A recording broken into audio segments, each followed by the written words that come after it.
In the past videos, we've talked a number of times about call and return.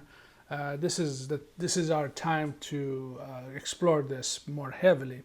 So anytime in C you make a function call or object-oriented, you make an object, invoke an object, or instantiate an object and have that object work on something, or in C you call a function, it eventually going to have to use these two instructions, the call and the return instruction. Let's take a minute to go through each one of them, then we're going to put them in use. These are pairs. So when you make a call, eventually you have to hit a return to bring you back. So let's go ahead and take a look at call and have a little bit of a conversation before we go back to the other. So the call calls typically when we're using it, the way we write it, it would be call, and we call some function, some label, someplace we have. So, for example, call function happy, or I don't know, HA. So somewhere down in our code, we have a label called fun HA, and the job of this is to, as soon as this is encountered, to change the PC so it comes up here and execute whatever instruction is here. So this is basically a number. That number is the K in here. And that number is basically 20 bits number. And just like go-to, it basically is the address of this, address of function ha, that is going to, but minus the least significant bit. So basically you get rid of the 0 bit of the PC and that becomes a K. S is optional. You could choose to use it or not use it. If you happen to put an S in here, what will happen automatically is that when the call happens, W register, status register, and BSR register are put in these backup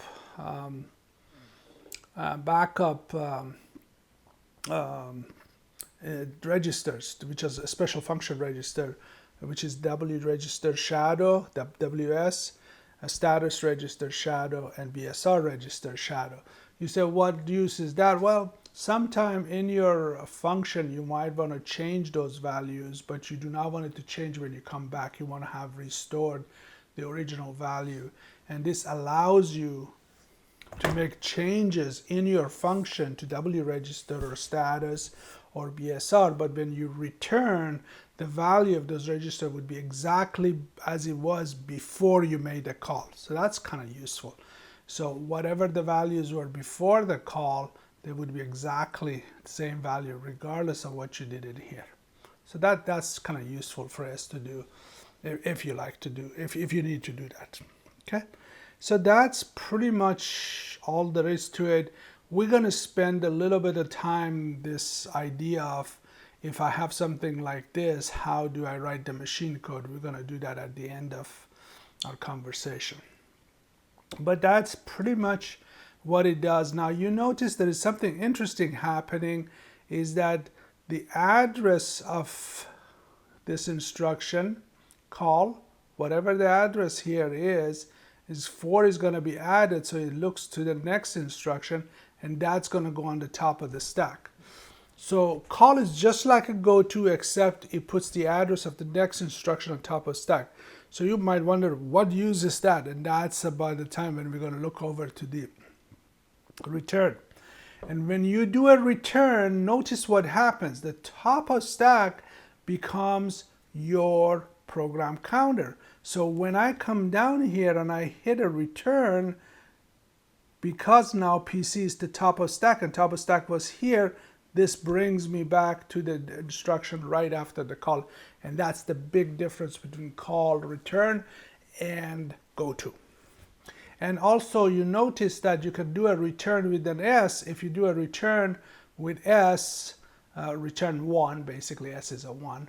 If you return with a 1, then what's going to do is going to take those backup registers for W register, the status and all that, and restore them back to W register, okay? So that's useful as well. Other than that, I don't think there's much to this. Other than the fact that now you got to see that the call is a 2-word instruction, so it takes 4 bytes, and then the return is a 2-byte instructions, the 2 bytes instruction, 1-word instruction. So that's a minor thing to remember. Let's go ahead and put this in use and see if we can figure this out. Let's say someone comes and gives us a piece of code that looks like this, and it says, so how does this work? Well, and what happens to this stack? And in addition to that, what they do is they're gonna give me the actually, I'm gonna bring that. Well, that's fine. Right there is fine. So they also give me the stack. So the stack right now has got 2 items in it. And if I were to say this is right now top of stack, right? And there's nothing else above it. So that's my stack. I'm gonna make the call.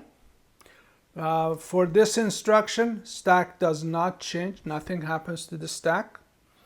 For the call, what happens to the call? When a call gets executed, the PC is set to point to this. That's delay. See it? Oops. Delay. So this is going to jump from here, and it's going to make, and remember the address is in hex if you're wondering, which is because at the top it says it's in hex. So when I make a call and I don't have a shadow, so no register is going to be put in the back burner or anything, and I'm going to make a call to this delay, jumps down here. So right as it's making the call, before it does the job, what it's going to do is going to take this PC, it's going to add 4 to it, and it's going to put it right here. Now that is the top of stack. So 4 plus 294 gives me 0x298. So now my top of stack is 0298, and then I'm going to go out here and I'm going to do decrement W register. That's great. Branch not 0, delay. That's great. And so I'm going to sit in this loop and kept decrementing 25. So I'm going to go through this loop 25. That's how I'm going to create a delay. And then I'm going to return. So what does the return do? As soon as the return starts executing this thing, what it's going to do is going to take this thing and make it the PC, which means now this thing is going to execute whatever code is right after the call, whatever happened to be there. And this top of stack is gone, so our top of stack is back to being 2984. So that's basically what a call does, and that's how we implement functions and things like that. Okay, since we are here, it's probably useful for us to take a minute and see if we can figure out how do you do the machine code for this one. And I'm only going to do the machine code for the call, and that's it. That's because that's the only new one, branch and all that we've done. It's probably a good exercise for you to sit down and make sure you can actually do all of this.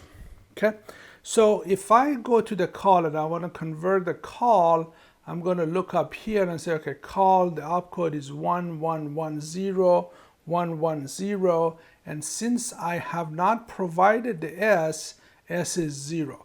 So 1110, 1100. So I'm going to start, so the opcode is 1110, 1100. So that's great. But then the rest of these bytes, and then the second word, actually, the opcode is that. Then the second word is going to have K19 to K8, and the other byte here is going to be K7,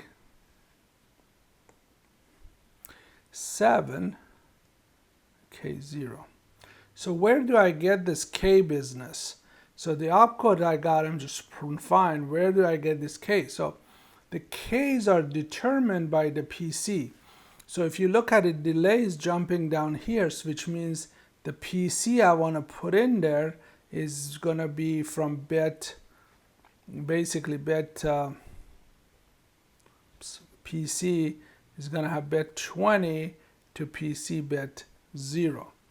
And since it's 3940, it's going to be 0, 1, 1, 0. That's for 6. 4 is going to be 0, 0, 1, 0. 9 is going to be 1, 0, 0, 1, and 3 is going to be 1, 1, 0, 0. But so far, I got to get 5 of this, so I only have 4. So what I'm going to do, I'm going to add more zeros, and then that's 20, and then 21, then the rest are 0. So PC 20 is here. Now, if I want to make a K, K0 is here, and K19, oops, K19 is here, right?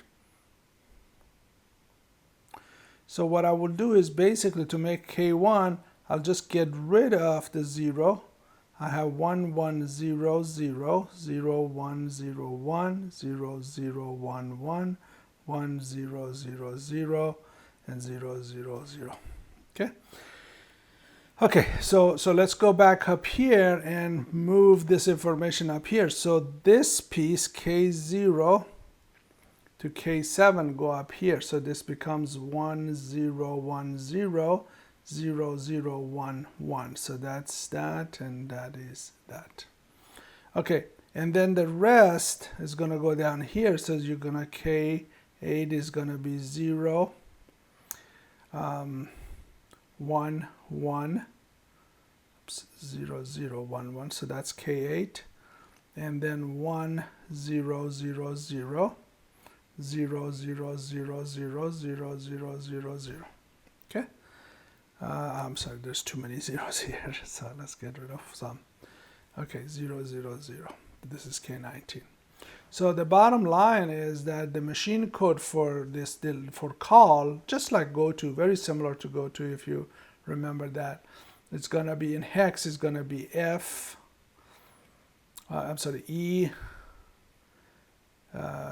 8 and 4C, A, 3, and on the bottom is going to be F, 0, 1, C. How does that show up in memory? So if you happen to look at program memory for this call, starting at location 294 and going byte at a time, 294, 295, 296, 297. So if 297 is here, or actually better yet, the next instruction,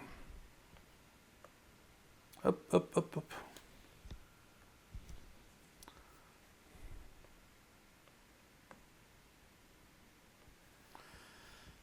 The next instruction is going to start at 298.